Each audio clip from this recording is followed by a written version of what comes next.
আপনারা জানেন আমরা এখানে বিএনপি অফিসে আজ সুদীর্ঘক্ষণ যাবৎ বিভিন্ন বিষয়ে, বিশেষ করে বর্তমানে দেশে যে উদ্ভূত রাজনৈতিক পরিস্থিতির পরিপ্রেক্ষিতে আমাদের আগামী দিনের বিভিন্ন কর্মসূচি কি হওয়া উচিত ইত্যাদি বিষয়ে আমরা নিজেদের মধ্যে কথা বলেছি, কিন্তু আমরা কোনো চূড়ান্ত সিদ্ধান্তে উপনীত হই নাই।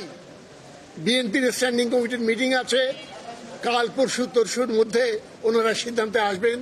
আমরা নিজেদের ভিতরে কেবল কিছু কথাবার্তা বলেছি, মত বিনিময় করেছি।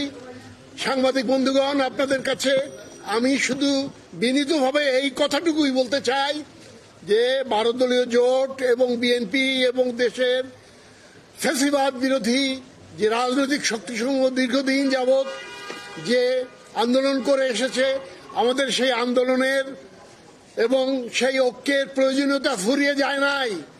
আগামীতে সেটা আরো গভীরভাবে অনুভূত হবে। আমরা সেই বিএনপির সঙ্গে অন্যান্য রাজনৈতিক দলগুলিকে নিয়ে অতীতের ন্যায় আমাদের কর্মসূচি আপনাদের সামনে খুব শিগগিরই ঘোষণা করব। আপনাদের সকলকে ধন্যবাদ। আসসালামু আলাইকুম। হয়তো দেশের বর্তমান অদ্ভুত পরিস্থিতি এইগুলোই বলেছি।